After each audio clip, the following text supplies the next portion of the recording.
Good evening. Can't resist the comment that I'm very glad to see that Canada has finally got its act together and put forward an ultimatum to the United States on countervail.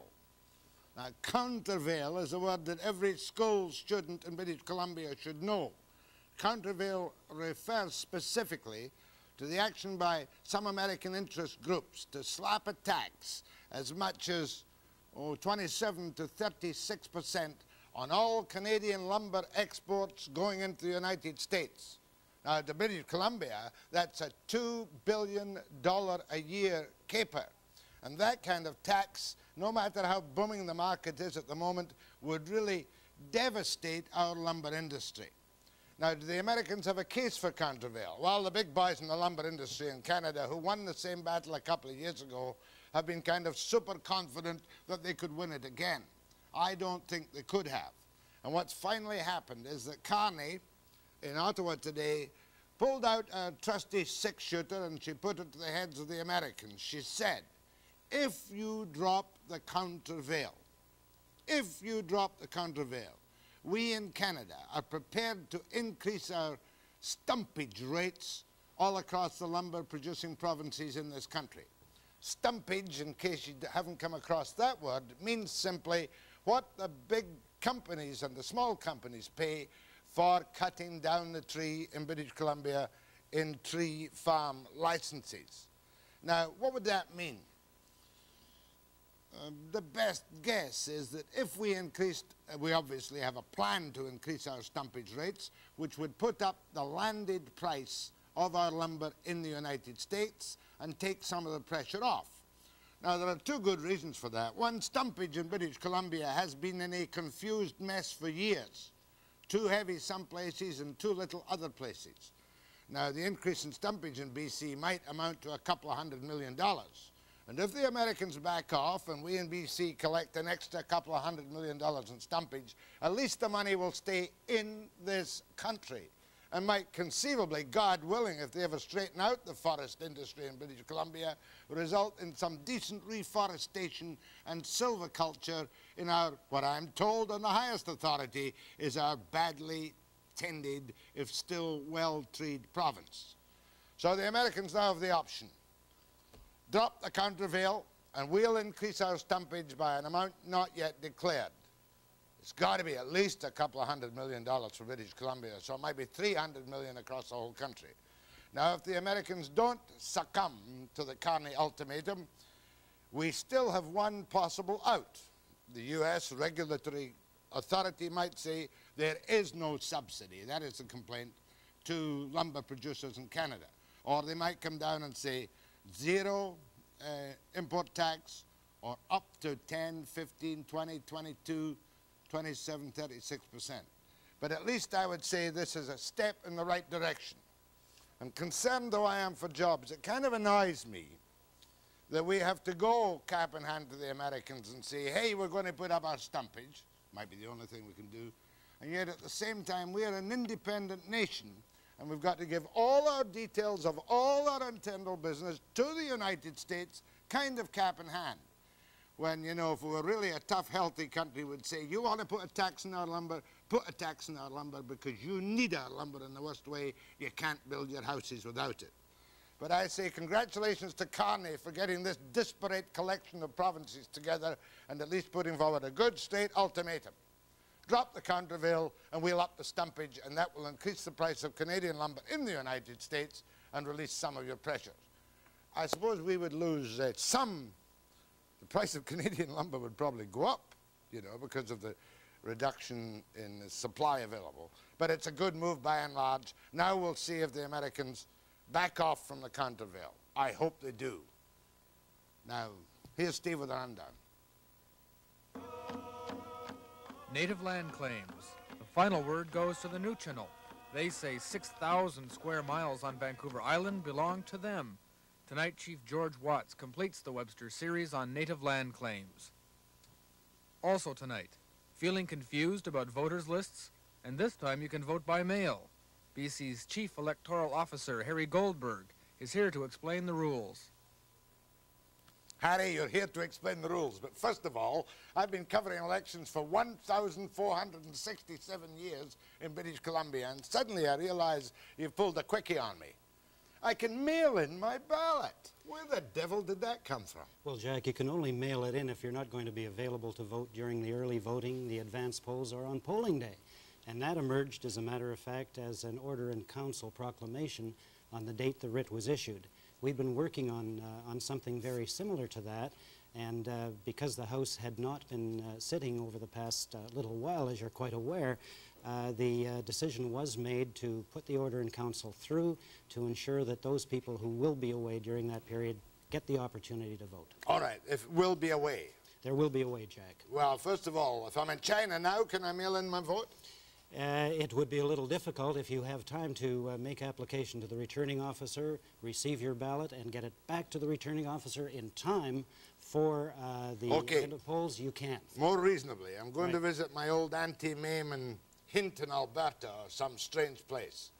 Do I take my ballot with me? How do I get it? Well, there are several ways and several things you can do, Jack. What you would do is, first of all, if you are a registered voter as of the day the writ was issued... On the old list? On the old list, that's the preliminary list, the list we go into the election with. You would make application to the returning officer of your electoral district. In person? In person, or you could have someone do it on your behalf or whatever. But if it were you making that application personally, you would go to the returning officer, you would complete the necessary forms, you could then and there mark your ballot if you knew the name of the candidate. And the way candidates are being nominated now, the chances are probably 80% at this point in time you will know who your candidate is. But that would just be an an advance poll. Well, in a sense it would, but nonetheless we have to find some mechanism where you can use it either way. Now, on the other hand, if you didn't know the name of the candidate, and since the candidate's name must be on the ballot, you must write the candidate's name in the special ballot. You can take the ballot away, and when you do learn the name of the candidate, it can be mailed in. From Toronto or anywhere? From Toronto, Hinton, or wherever it is. What date do I mail it in? It must be in the hands of the returning officer no later than 8 o'clock on polling day. You don't expect many mail-in ballots, do you?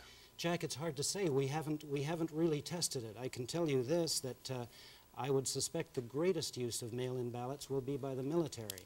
And it was only late last week that I spoke to the people in Ottawa, and they're very, very pleased at this change to our legislation. Next question to Harry Goldberg. Why are there 500,000 voters missing from the list right now? I have that on the authority of NDP critics. 500,000 people denied the right to vote. Jack Webster, that's simply not true. What may be true, and what perhaps is true, is the fact that there are perhaps 500,000 people over the age of 19 in British Columbia. That I accept. And not on the list? Not on the list. However, not all of the 500,000 people not on the list are eligible to vote. Surely they may be over 19. Okay, I allow that that's a possibility. However, there are other qualifications, Jack, that must be met in this province in order that a person can vote. For example, one, you must be a Canadian citizen. Right. You must have resided in Canada for at least 12 months. You must have been a resident of British Columbia for at least 6 months. You must be a resident of the electoral district in which you want to be registered. You must not be disqualified under the Act. And finally, and most importantly, you must want to get on the list of voters. There are some, as abhorrent as it is, of people who do not want to get registered. There might be 150,000 who couldn't care less which government gets elected. There may well be. But despite that, Jack, I want you to know that I suspect that even though we're starting off with a base list of just under 1.6 million, if this election goes anything even remotely similar to the '83 election, I suspect we could pick up in the neighborhood of 150,000 between now and the time that the polls close on the 22nd. If I'm in Ocala, can I vote? Serving time. If you're in a provincial prison, you'll be able to vote. If I'm in hospital, can I vote? Yes, sir. Are you having mobile polling booths in the hospitals? For both of those institutions. If I'm in a mental institution, I can't vote? No, sir. Not if you're placed there by order of a court. More questions for Harry Goldberg, Chief Electoral Officer. Your questions. See how stupid we all are after the break.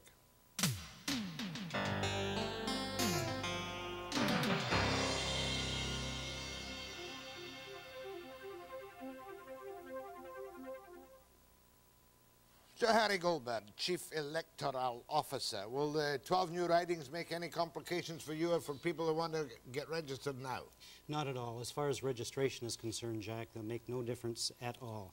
The only difference administratively, of course, for my office will be the fact that in those new ridings, that is the move from the 7 dual member ridings that we had prior to dissolution to the 17, we will, because of the fact that there'll be 2 members elected in each of those ridings, the ballots will be longer, there'll be more candidates running, and so on. But as far as registration, as far as polling places are concerned, and so on, there'll be very little difference. If I've just wakened up to the fact that there is an election on October 22 and I've never seen a preliminary list, how do I register?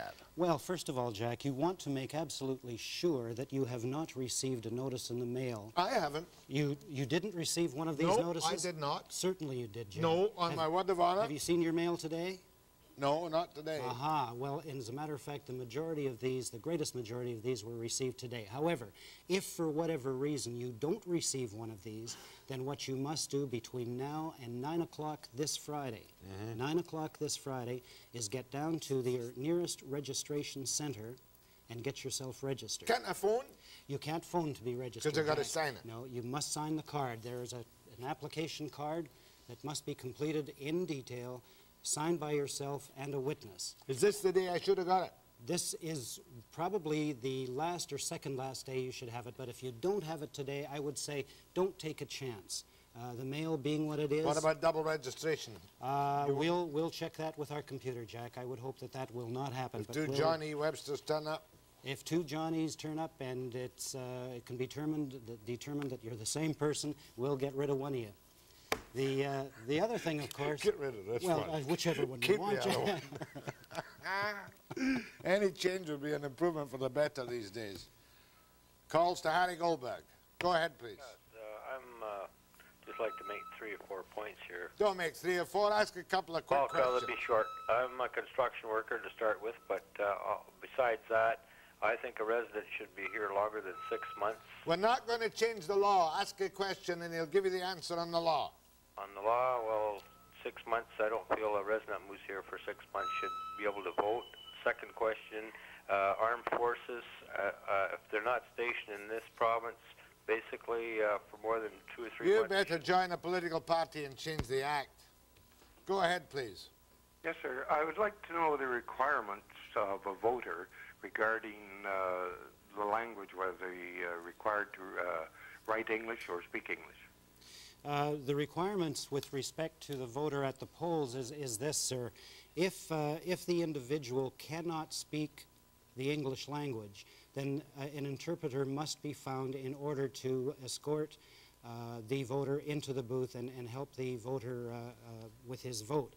However, there is documentation that must be completed at that point in time. If, on the other hand, an interpreter cannot be found, then that person will not be allowed to vote. Just a minute. Just as simple as that. Just a minute. I come in, and I can give you my name, and I'm on the list. Yes. Won't you give me a ballot and let me go just put my X in? I was told to vote for the 3rd one down on the ballot. No, sir. No, sir. You will not get a vote if that's the case. So, how do you find out if I can't speak the language? Well, very easy. You obviously, when you enter the polling place and get up to the polling station, you're going to know, the people working that poll are going to know in very short order as to whether you have a command of the English language or not. If you don't have a command of the English language, you can't vote? Without an interpreter. And do you have interpreters there? We're going to try in some of the areas that require them. Yeah, I'm not quite happy about that one. If I can't speak English, and some people say I can't speak English, can't I just take my piece of paper, sign it when I get my ballot, and go and mark it? No, sir. Is that in the act, Harry? Yeah. You sure? We'll find it at the break, Chad. Supposing I can only speak French. That's all right. No. Is that all right? No. You must, if you speak another language, Jack, if you speak another language and you can't speak English and we can't find an interpreter, then you will not be allowed to vote. That's discriminatory. Well, I shouldn't think so. Is it in the law? And it is. It's my understanding. Okay. Interesting. Go ahead, please. Mr. Goldberg, may I ask you a question with regard to your statement between you and Jack on people in prison, people in hospitals get a vote?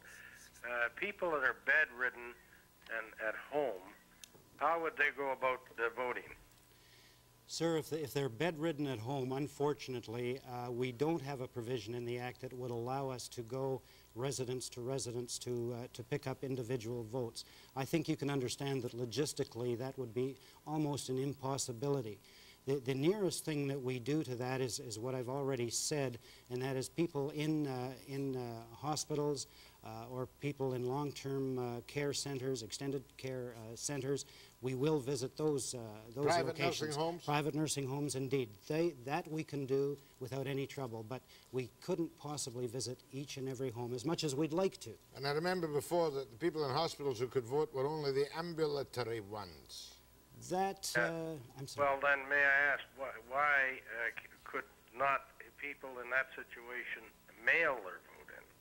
Well, that, sir, of course, would be for the matter up to the legislatures to determine, and if they determined that they wanted to or were able to put something like that into legislation, certainly something might be done in the area of the mail vote. But right now, it's just not in effect. It's not in the law. Thank you. Very good question, sir. Thank you. Thank you very kindly, Jack. My pleasure, sir. Anytime at all, I'm at your service. Go ahead, please. Yes, I'd like to know why the list of places that you can vote does not include Burnaby and Vancouver in the newspapers. I've been asking several people in Burnaby where they can register, and it's not in the newspapers. I'm, in response to that, madam, I'm very surprised that it doesn't. Did you look, in some of our ads, we've had to go to a second page. Did you look to the next page to see if they're Yes, I did, in tonight's paper. You did? Specifically. All right, then I would suggest this, ma'am, if you would.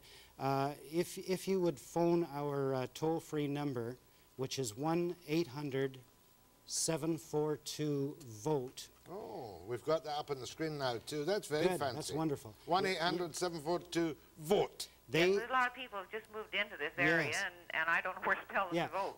They will tell you, ma'am, that the operators at the other end of that line will tell you exactly where you go to locate your nearest registration center. Thank you. Go ahead, please. Hello, Mr. Webster. Yes, ma'am. We are moving we're registered to vote in Burnaby. We're moving from Burnaby to New Westminster on October the 1st. Our house in Burnaby is going to be sold as of the 15th of October. What do we do about registration in New Westminster? You will be, madam, a resident of your new home October 1st? Yes. All right. You will own property in Burnaby up till the 15th. I would go ahead and re-register before Friday, 9 o'clock at your new address. Otherwise, you could vote at a Burnaby address for the Burnaby candidate. Otherwise, she would be forced to do that. That's Thank you, ma'am. 2. Go ahead, please. Yes, good evening. I was wondering how you're going to try and prevent fraud, mail fraud in this type of voting. The out-of-province voting, I really do believe that should be fairly easy because of the fact the out-of-province voting is going to be by ballot envelope. We are going to be doing a process of checking from the close of polls on polling day, that is at 8 o'clock, up to and including the time that we commence the start of the count of those ballots, which will be some 12 days later. So we'll be doing a very, very careful and close scrutiny of the ballot envelopes and the ballots. Thank you. Now, I've got a question to ask you, and don't hit me, Harry. Try not to, Jack. When I get my ticket and I go into the booth and I painfully mark my X, who puts the ballot in the box? The DRO or poll clerk, Jack? I've always wanted to put my own ballot in the box. Jack, if you did that, how would we know that you weren't putting 3 or 4, or knowing you, perhaps 10 or 12 ballots in a box? Well, I suppose that's logical. It's just that I don't like the idea of somebody else. I've got to stand there and watch them. Oh, yes, and actually... They're not all that bright, you know. Oh, yes, they are. A good number of them are. I've got to tell you that, of course, at the time you hand your ballot to the DRO or poll clerk, they will remove the counterfoil. That's right. They check the counterfoil to ensure that that's the same ballot Got that it, you've got received. it, got it. Okay. Still annoys me. Hey, listen, I think we'll go another batch of calls with Harry Goldberg. He's quite good at showbiz. After the break.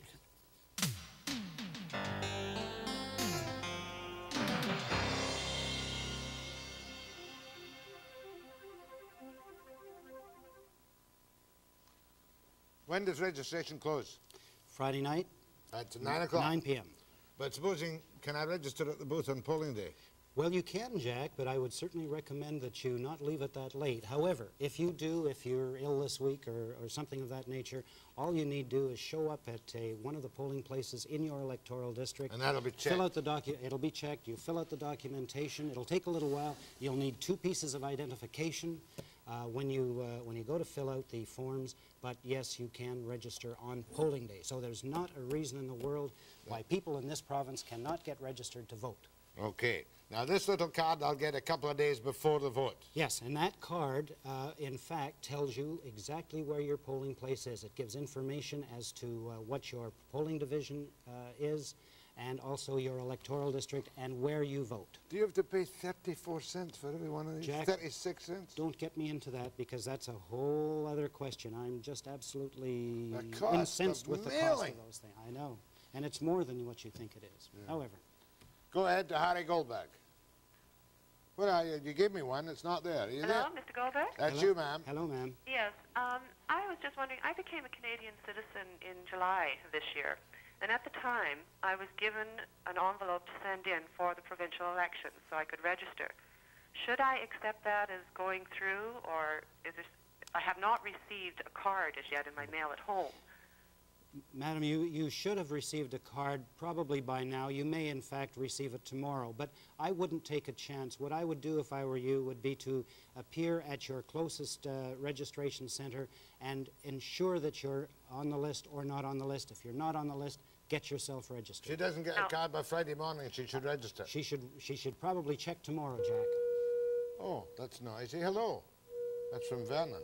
It's gone. Give me another one. That one's gone. Oh, too long distance. I'm so sorry. Go ahead from Vernon.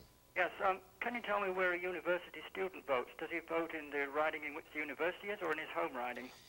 He votes in the electoral district, sir, where he or she is registered. Could he register for either? He could, if in fact, he couldn't register for both, obviously. No. But if a person is at university now and regards that as a permanent residence, that is where the person could register and vote. And he could change subsequently? Subsequently, because we all change residences. Yes. Okay. Thank you. Go ahead from Soyuz. Mine concerns a special ballot. My son and my husband leave for Europe Friday. My husband is driving the 40 miles to Penticton tomorrow to get his special ballot. But my son is working and unable to go. Can my husband get my son's special ballot, please? Yes, madam. In a word, yes. Oh. Thank you. That's the kind of answer I like. Go ahead, please. Hello. Yes. I would like to know if your guest knows what the phone number 660-6848 means. Yes, I do, sir. That's the Vancouver Registrar of Voters Office. I've been phoning it all afternoon, and all I get is intercept from BC telling me it's out of service. What you're telling me, sir, is very new to me. I'll look into it first thing in the morning. I hadn't heard that. 660-6848, out of service. It may be overloaded. Possibly. Well, they intercept and say it's out of service. No. Well, you look into it, Harry? I will indeed. Well, that doesn't help me when trying to get a registration through when I only have a limited amount of time to get the registration in. All right, sir. The other thing to do would be to phone me at the office tomorrow in Victoria, if you would, or give me your number now, and I'd be happy to contact you. Oh, no, we can't, Harry, we can't do that All now. right, Jack. No. Would you phone me tomorrow, sir, at the office? Phone me on the toll-free number, 1-800-742-VOTE, and give me your number there, and I'll get back to you tomorrow morning. We call him Harry the Lion-Hearted. Go ahead, please. Yes? Yes. Me? Yes, you. Yeah, okay. That guy, that Goldberg is nuts. You have to phone 660-6848, and you can change your number and your address and Thank your you, ma'am. telephone and whatever. Thank you. Very glad for your explanation. Harry's a better expert. Go ahead, please. Hello? Yes, ma'am. That's you. Is that me? That's you. Good evening, Jack. Good evening, Mr. Holberg. Good evening, Good evening. Good evening. Good evening. Question. You said earlier this evening in your program that a person has to be here for 6 months prior to voting. Then you said a little later after that any person that does not know anything else other than the name, perhaps even the person you wish to vote for, will not be eligible to vote if they can't speak English. Don't you find this a little bit hypocritical? No. Well, I don't really, ma'am. It seems to me that it's not unreasonable that an individual who is going to vote should understand a little bit about the process, about the person that they're voting for, and so on. And the only way to determine that, I suppose, is to ensure that there's an interpreter around. If the person cannot speak the language, the 6 months residency, I don't know whether you feel that's too short or too long, but I can tell you that federally, there's no residency whatsoever. The moment you're a landed immigrant? The moment you're here, you vote. You're eligible to vote. Even if you're not a citizen? No, you must be a citizen. Must be a citizen, of course. Good. Thanks very much. Go ahead, please. Yes, Mr. Goldberg, I have a question concerning the 2 pieces of identification that a person must bring with them if they want to register at a polling station on the day of voting. I'm wondering, does one of those pieces of identification have to include your address? Yes, as a matter of fact, that's a very good question. The 2 things that we will be looking for, it would be a specimen signature, to the extent that that's possible, but what is legislated as part of that package is that we must have proof of your current residence. So I thank you for that question, and I'm sorry I didn't get it out earlier. Okay, thank you. Thank you very much. Bowser. Where is Bowser again? Do you not know? Gosh, Harry, we'll both be in trouble. Go ahead from Bowser. I think Hello, Jack. Yes, to Mr. Goldberg, I have a variable situation here. A former resident of Victoria for 40-some-odd years, now retired for a few years, and am a full-time trailer, spending 7-8 months in British Columbia, going south for 5 months, no residence, but a mailing address.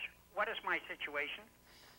You don't have a location where you consider it to be your prime residence, sir? Not anymore. I mean a We fixed trailer full-time. And I know there is many like us on the road here in British Columbia, but we don't have a residence. We have a mailing address. Where is your mailing address, sir? Or just approximately? That is in an electoral district? Yes, it's in Suit. Yeah, I think if all else fails, if there definitely in your own mind is not a permanent residence that you have, if there is not that, then I would use the Suit address. Oh, and that we would go and register in Suit and go from there. I think that's all you can do. I can't think of another way of handling it. As I say, there are many, many of us on the road that are in the same situation, and I was just wondering, and thank you very much. Thank you, sir. Thank you very much. No reason why people who live in mobile homes, after all, the Premier lives in one, should be denied a vote. I mean, really, should certainly not. Go ahead. Oh, no, don't go ahead. Hold on, please. What am I going to do with you, Harry? I don't know. You're in great demand tonight, but I'll tell you what, I've got this Indian thing to do. I think we'll hold you on for the last segment just in case people want more questions. We'll find out. Take it away.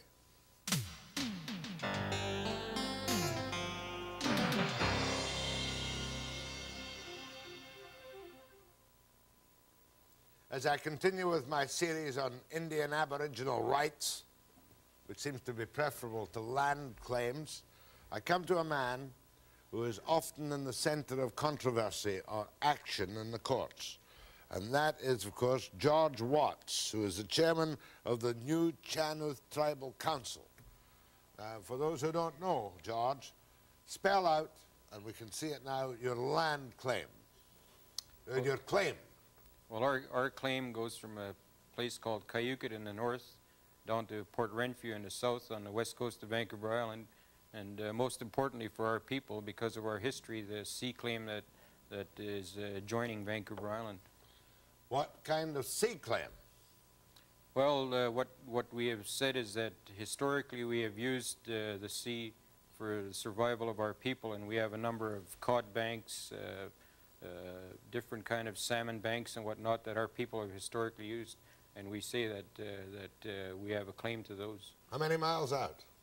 Well, the halibut bank that is furthest out in our map is about 300 miles. 300 miles out. Canada only claims 200 miles, George. Well, I don't know, but what Canada did, but we used to go out in canoes 300 miles to fish halibut, and that's what we've stated on so our map. On that basis, you own that halibut bank? No, I don't think we own it. I think what we say is that we used it.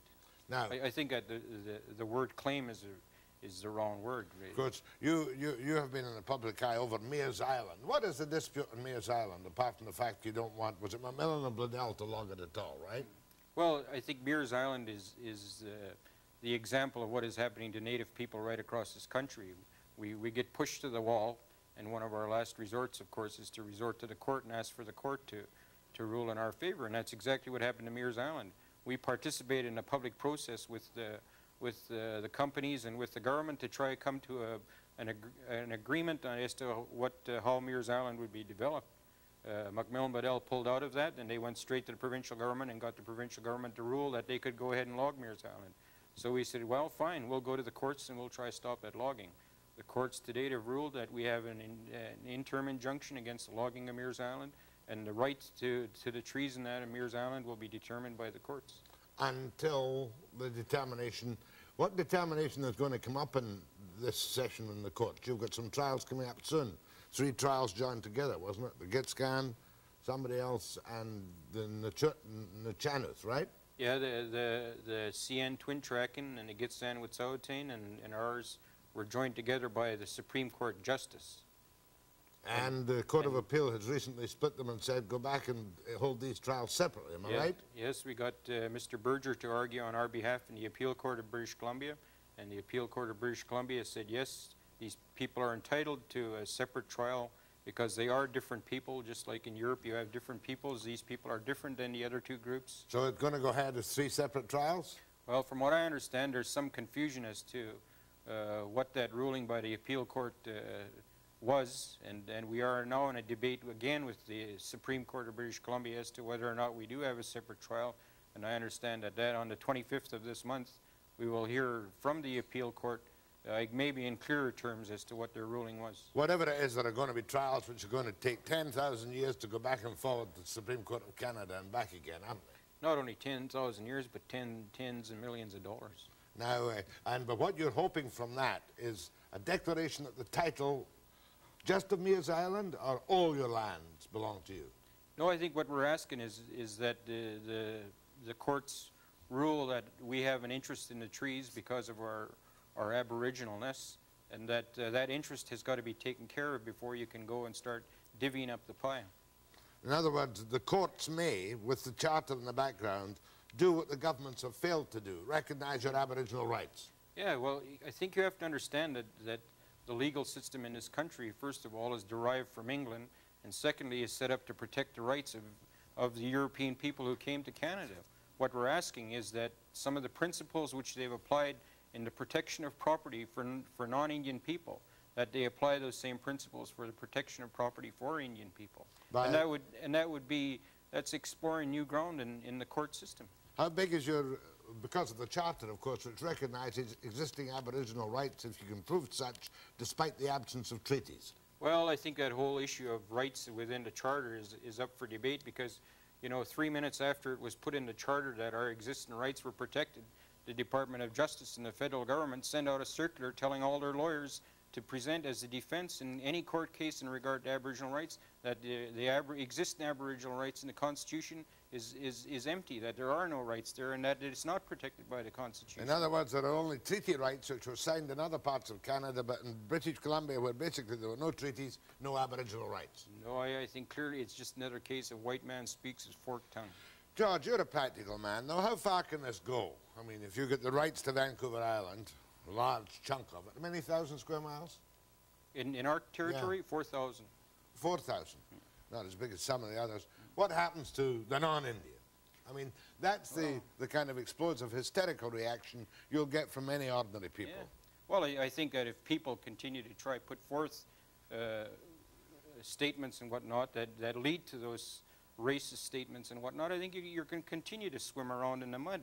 I don't think you can call it racist if somebody is legitimately concerned about Aboriginal rights. I'm not talking about the general citizen who has a concern as to the outcome of these negotiations. What I'm talking about is these people who put on the table saying that we're taking away jobs from loggers, who say that we're taking away fish from the sports fishermen, those kinds of statements which lead to racist remarks from people. Well, there has been a lot of trouble with the fish, hasn't there? Well, of course there is, and there will continue to be trouble until people sit down and agree as to how we're going to coexist. For instance, if we agree that Indian people on one river are entitled to so many spring salmon, and the sports fishermen and the commercial fishermen will work out how much they're going to take, and all of us will work out how much is needed for the salmon to survive, which is more important than anything else, then there won't be confrontation because we'll know exactly what the heck we're going to do. But as long as there is no agreement between our peoples, of course there's going to be all this chaos that exists. When you say between our peoples, you mean on this occasion the Aboriginal peoples and the non-Aboriginal peoples? That's right. Yeah, it's just a question. You haven't mentioned sharing, but you mean sharing, don't you? Well, Jack, I think that we have not only talked about sharing, I think we've proved that we shared. I know that our people, where I come from, our people helped the non-Indian people to survive for the first years that they settled in our country, and from that day we've proven that we share things. That's kind of difficult to sell to established industries which might be threatened. Once title is threatened in Vancouver Island, you can imagine the lackluster investment climate in BC, can't you? Jack, I think you're getting right to the point. The very problem that's existed in this country and has existed in many places in the world, it's not just restricted to Canada. There's other indigenous peoples in the world that have been done in by the very thing that you're talking about. When are the people who are out to create wealth going to be happy? I mean, are they going to be happy when everybody else dies off and all the different races of people dies off, and they can exploit this world to no limits so that they can continue to be more wealthy and more wealthy? George, we're saying that the time has come to sit down with us and decide how we are going to exist as a people, because we believe that we have the right, like other peoples in this world, to exist as a people. We have the right to self-determination. We have all of those rights which other people... Self-determination is a different thing. No, self-determination is separation. No, it isn't. No, it isn't. See, that's the problem, Jack. If you continue to think in European terms, you're always going to come to that conclusion. Can you have self-determination within a provincial government? We can have self-determination within the Canadian context. If people... Would you be part of the tax structure? Would you contribute to all the other things like Medicare and all the rest of it? We already contribute. There are certain things which unfortunately are getting into the press saying that Indian people don't contribute to tax and whatnot. The only taxes we don't pay are land taxes. And why should we pay land taxes for the land which we own? It wasn't us that stole the land. I mean, if I went to Holland or someplace like that and took over some land, then I can understand your statement. But we never went to Holland. We're still here. It's the people who came from Europe and came over to our country that are settling our country. That's why we have to sit down and discuss those things. Do you not like these people that came from Europe? Oh, I love them. I have half of them in my family as brother-in-laws and whatnot. That raises a problem about land claims entitlement. No, Jack. That's the problem, is that we continue to leave the discussion in the mud rather than raising it to the level which it has to be. And the level that it has to be at is that we have to talk about respect for each other. Now, the problem that I have in understanding why we've been treated like this is that if you look at the makeup of Canadian society, it is made up of a number of groups who have been oppressed in other parts of the world. And they came to Canada because of the oppression they faced in their homeland. And what have they done? They've oppressed the people who were here. George Watts, Nuu-Chah-Nulth Tribal Council. After the break.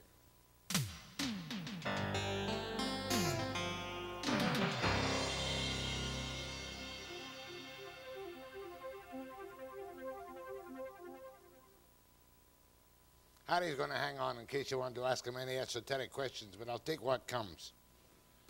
Just getting settled down to the phone system again. Go ahead, please. Yes, my question was about land claims. What's going on? Carry on. Pardon me? Carry on. Okay. With land claims, the question is this, that there was the McKenna-McBride Commission that was set up back in the 1800s, and they were responsible for apparently setting up a deal with the natives. That was a separate, specific commission set up around about 1918, which was settled, and which I believe resulted in the full Indian entitlement and ownership in parts of West Vancouver and Squamish and Howe Sound. That's not concerned in the present land claims. No, okay, I realize that, but what I'm doing is using that as an example. Now, if that was then, the issue is that the claims were settled at that time for, I guess, for all of BC, and it was felt that those were the only particular areas that needed... No, they were not settled for all of BC. At that time, there were no other recognizable claims except reservations. However, the emergence of the Charter under Trudeau, existing Aboriginal rights, has changed the whole ball of wax. Go ahead, please. Hello. Yes, ma'am. Yes, hi, Jack. I just want to make a statement. You know, there's a song that goes, you know, this land is your land, this land is our land, from Newfoundland to Vancouver Island.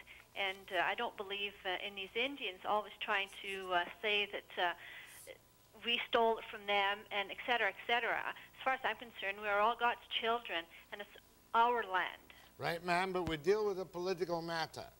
One of the fragilities of this is that with the actions in front of the court, one day perhaps a judge will give title to a large lump of land, which will cause great consternation, and makes kind of sober, middle-of-the-road people realize that had social credit been half awake 10 years ago, when Alan Williams did his original study on possible negotiations, the matter could well have been settled then on a reasonable basis, but those times have changed. Social credit missed the boat.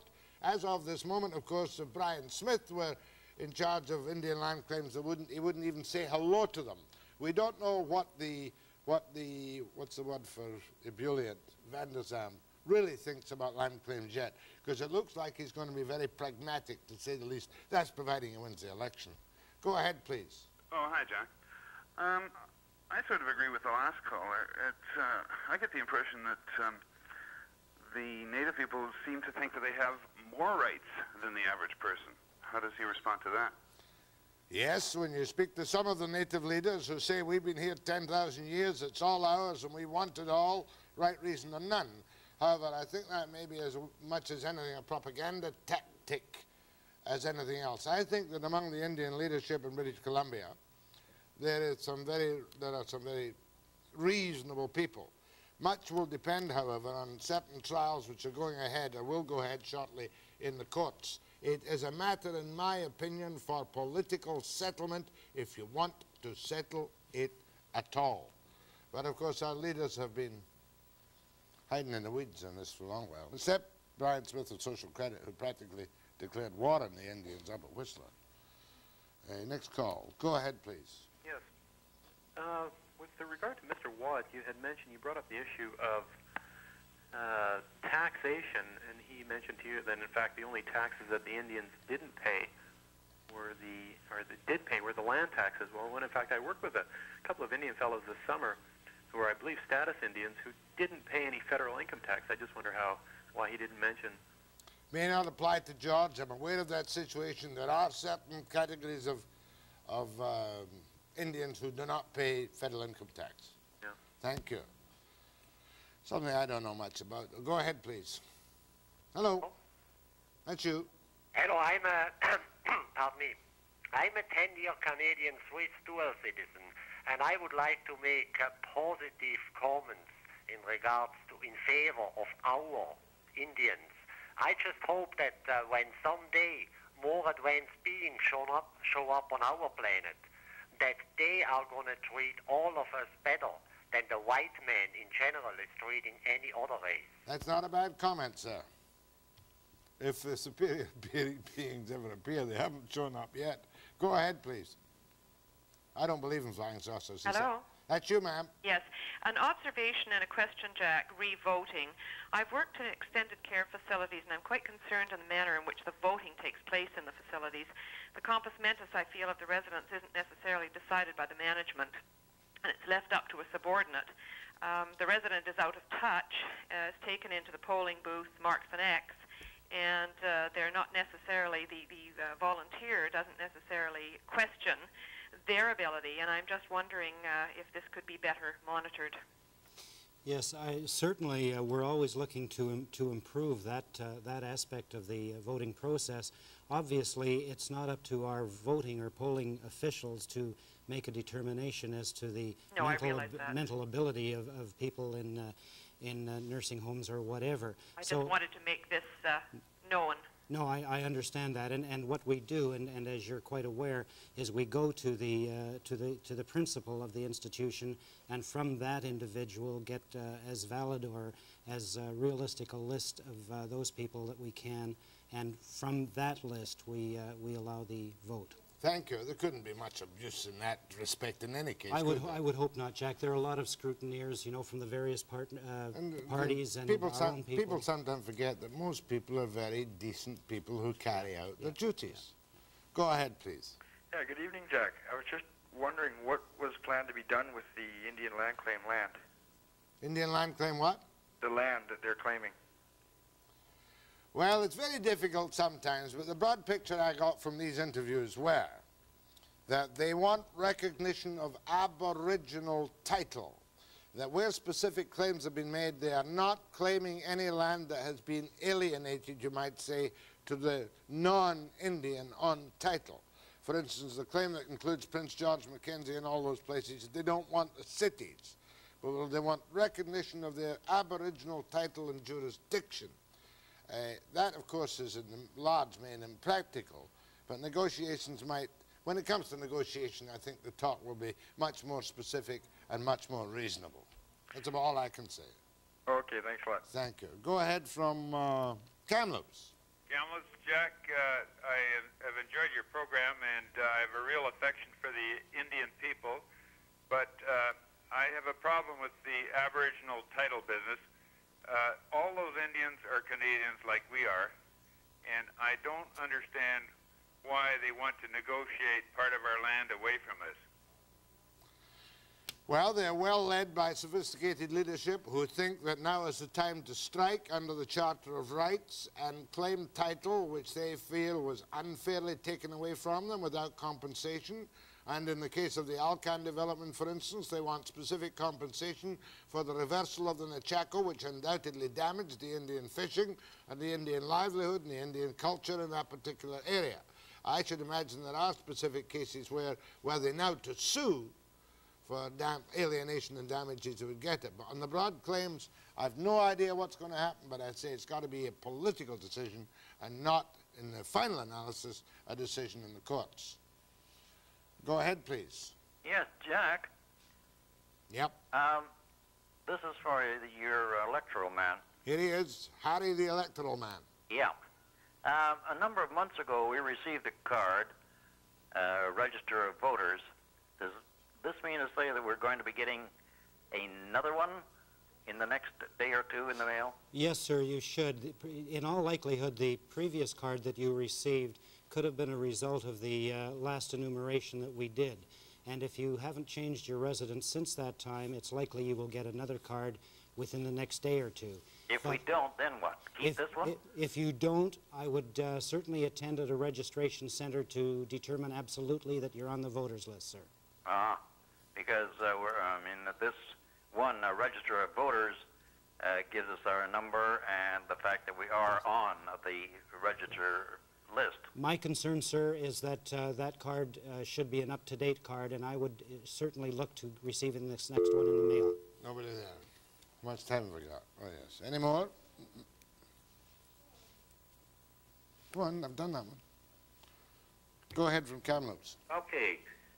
Very briefly, I've only got 30 seconds. Are the members of the Indian nations entitled to a political vote on Canadian issues? Second, have any members of living on their reserve ever voted? Just one moment, please. The Indians, the Indians have the vote in British Columbia, don't they? Yes.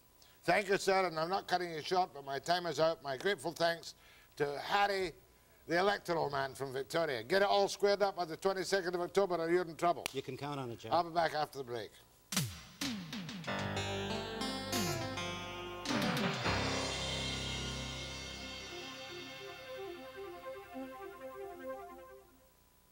John. Well, Jack, I've got to try and get in with the time. Well, you can't. You can do them from over there. You can't do them from front of there when I'm looking for numbers.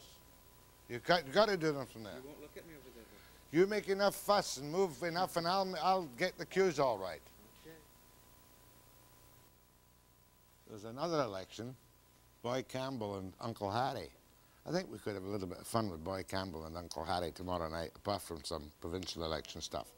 On Webster, 5 p.m. precisely. Stay tuned for Tony.